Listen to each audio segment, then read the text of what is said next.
Bismillahirrahmanirrahim. Assalamualaikum warahmatullahi wabarakatuh. Sobat-sobat ngabarin kabar terkabar, semoga selalu dalam keadaan sehat walafiat, serta diberikan rezeki yang halal, berkah, lancar, dan juga banyak. Ada yang menarik kali ini dari Ade Armando. Ya, Bang Ade ini ngebacain ya kasus-kasus yang pernah ditangani atau yang pernah diikuti oleh Roy Suryo. Hmm. Bahkan Bang Ade ini sampai ngebacain masalah Roy Suryo dijuluki Panci oleh warganet. Aduh, ya namanya julukan, nggak apa-apa lah, julukan doang kan nggak apa-apa. Ya, bagaimana pandangan Bang Ade ini? Mari kita simak bersama videonya. Let's go. Saya sebenarnya menganggap pertanyaan tentang siapa pemilik akun Fufu Fafa itu nggak penting. Saya juga nggak percaya bahwa pemilik akun Fufu Fafa adalah Gibran. Tapi saya merasa perlu membicarakannya karena isu ini terus digoreng untuk menjatuhkan nama Gibran yang adalah seorang wakil presiden saat ini dan putra Jokowi. Dalam aksi 411 yang dilakukan kubu FPI 2012 dan Rizik Sihab, jelas-jelas dikatakan, adili Jokowi dan tangkap pemilik akun Fufu Fafa. Mereka sih tidak secara tegas menyebut nama Gibran, tapi pastilah yang dimaksud dengan akun Fufu Fafa adalah Gibran.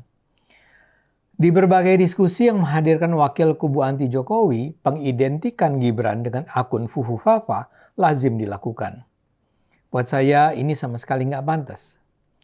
Saya tidak pernah melacak kebenarannya, tapi saya merasa hampir pasti Gibran bukan Fufu Fafa, terutama karena melihat siapa orang yang menyebarkan narasi pengidentikan itu.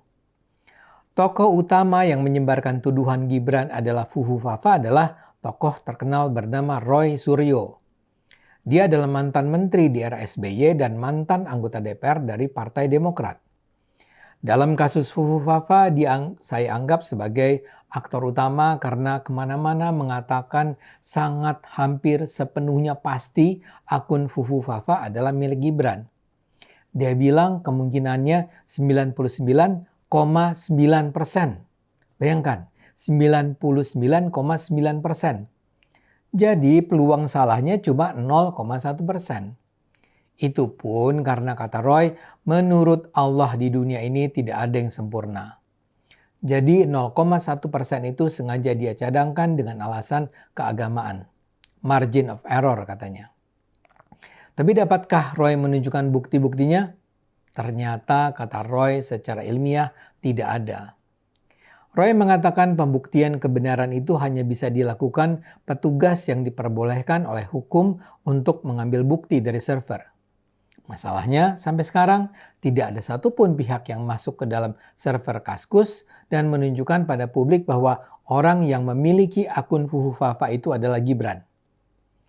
Jadi kalau tidak ada bukti ilmiahnya, bagaimana Roy Suryo tiba pada kesimpulan 99,9% itu? Entahlah, mungkin sekedar dugaan, spekulasi, atau bukti mistis dan bukti klinik. Atau Roy sekedar berimajinasi dan kemudian mengungkapkannya dengan penuh percaya diri. Atau Roy adalah bagian dari konspirasi untuk menjatuhkan nama Gibran dengan menciptakan kebohongan online.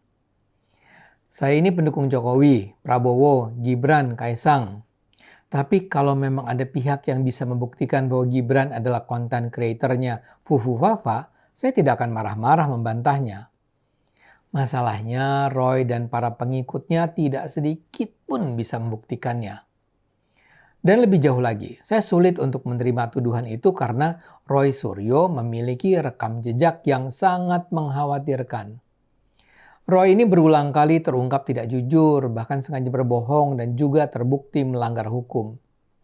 Saya gunakan saja ya data yang dengan mudah dibaca dan diperoleh melalui Google. Datanya berlimpah. Pada 2005 misalnya, ketika foto topless yang diduga sebagai Miss Indonesia Artika Sari Dewi tersebar secara online, Roy mengklaim foto tersebut asli. Nyatanya, foto itu kemudian terungkap sebagai foto seorang waria Thailand. Pada Agustus 2007, Roy mengklaim menemukan lagu Indonesia Raya yang lebih lengkap dari yang selama ini kita gunakan melalui kerjasama penelitian dengan tim Air Putih.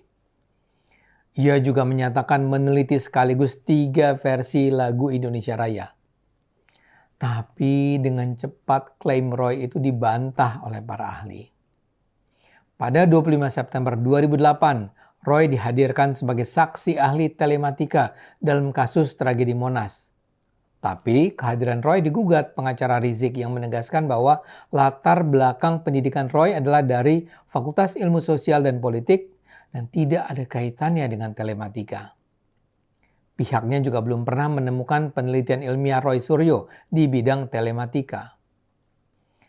Pada Oktober 2008, beredar foto yang memperlihatkan Bupati Aceh Barat Daya Akmal Ibrahim memeluk seorang wanita di tempat tidur. Roy menyatakan foto tersebut asli dan mengatakan wanita tersebut bukan istri Bupati. Tapi Ibrahim berkeras, wanita dalam fotonya itu adalah istrinya dan melaporkan Roy ke polisi dengan tuduhan pencemaran nama baik. Lalu pada April 2009, dalam sidang kasus Marcella Zalianti dan Ananda Mikola, Roy Suryo dihadirkan sebagai saksi ahli oleh jaksa penuntut umum. Tapi kesaksian Roy lagi-lagi dibantah oleh Ruby Alamsyah, analis forensik digital yang diajukan sebagai saksi ahli oleh O.C. Kaligis, kuasa hukum Ananda Mikola. Menurut Ruby, Roy tidak punya standar operasional sebagai seorang ahli telematika merujuk ke standar internasional. Dan hasil analisis Roy tidak valid dan tidak berkualitas sebagai barang bukti. Pada 21 Oktober 2009, Roy Suryo sebagai saksi ahli jaksa penuntut umum memberikan keterangan memberatkan Prita Mulyasari dalam kasus pencemaran nama baik melawan Rumah Sakit Omni Internasional Alam Sutra. Kesaksian Roy Suryo ini juga mendapat kecaman dari berbagai pihak yang meragukan kepakaran Roy Suryo untuk membuat pernyataan dalam sidang pengadilan. Pada 2010, Roy menjadi saksi ahli polisi dalam kasus bocoran rekaman seks yang menampilkan Ariel dan Luna Maya. Salah satu pengacara yang mewakili Ariel dan Luna, Boy Afrian Bonjol, menuduh Roy mengirimkan pesan teks ke Luna pada awal Juni 2010, menawarkan untuk bekerja sama menangani kasus tersebut. Pada Agustus 2013 lalu, Forum Akademisi Informasi Teknologi mempertanyakan apa benar Roy bisa disebut sebagai ahli telematika. Ketua Forum Hotlan Sitorus bahkan menyatakan bahwa sebutan ahli telematika untuk Roy hanya persekongkolan dalam pencitraan. Pada 2016, Roy ikut disorot dalam pengadilan kasus kopi sianida Jessica Wongso. Roy Suryo kali ini datang ke persidangan karena diundang oleh Edi Darmawan selaku ayah Mirna Salihin. Saat sidang berlangsung, di kursi pengunjung Roy mengatakan bahwa kesaksian Rismond Sianipar yang merupakan ahli digital forensik dari pihak Jessica Wongso adalah bohong. Roy menunjuk-nunjuk Rismond dengan terus mengatakan bohong. Pada 2022, Roy Suryo dilaporkan ke polisi karena dianggap melakukan penodaan agama terhadap umat Buddha karena telah menyebarluaskan meme stupa Candi Borobudur yang diedit mirip Presiden Jokowi. Pada 28 Desember 2022 itu, Pengadilan Negeri Jakarta Barat menyatakan Roy bersalah dan menjatuhkan pidana penjara 9 bulan penjara terhadapnya. Akhir tahun lalu, Roy menuduh Gibran menggunakan 3 buah mikrofon saat debat Capres dan Cawapres. Dia menganggap itu sebagai ketidakadilan KPU karena Cawapres lain tidak menggunakan 3 mikrofon. Roy juga menuduh Gibran menggunakan earphone sehingga memperoleh bantuan jawaban dari timnya. Tuduhan itu dibantah oleh KPU yang menyebut semua Cawapres menggunakan 3 mikrofon untuk antisipasi ada mikrofon yang mati. KPU juga menyatakan semua Cawapres menggunakan earphone.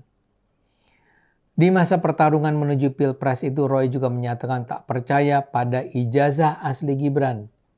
Keaslian ijazah Gibran ini ramai dibicarakan akibat adanya pengguna Twitter yang mempertanyakan keaslian ijazah Gibran.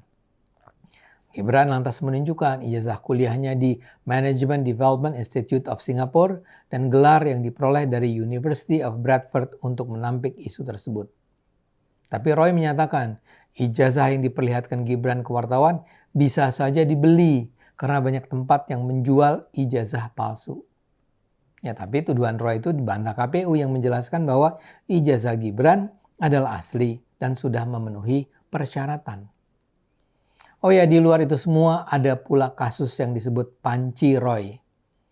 Saat lengser dari jabatan Menpora, Roy Suryo disebut membawa sejumlah barang yang ada di rumah dinasnya termasuk panci. Masalahnya, barang-barang itu kan cuma pinjaman dari negara. Karena itulah Roy lalu diminta untuk mengembalikan barang-barang itu yang totalnya dilaporkan mencapai 3.226 unit. Akibat kasus itu banyak pihak memberikan gelar Dewa Panci kepada Roy. Saya minta maaf kalau saya merasa harus cukup terperinci menjelaskan kasus-kasus Roy. Tapi itu harus saya lakukan untuk menunjukkan mengapa saya tidak bisa percaya dengan penjelasan Roy. Jadi kalau dia menyatakan dengan tegas 99% akun Fufu Fafa adalah milik Gibran, saya merasa tak perlu langsung percaya.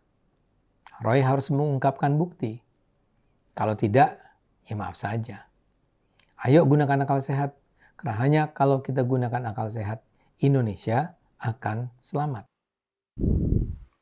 Ya begitulah tadi menurut pandangan Bang Ade Armando.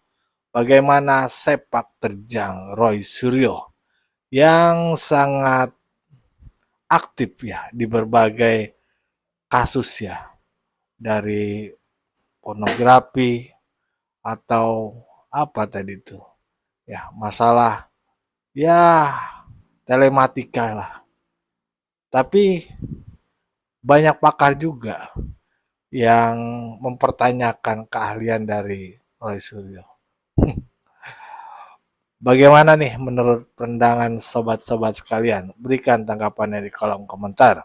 Wassalamualaikum warahmatullahi wabarakatuh.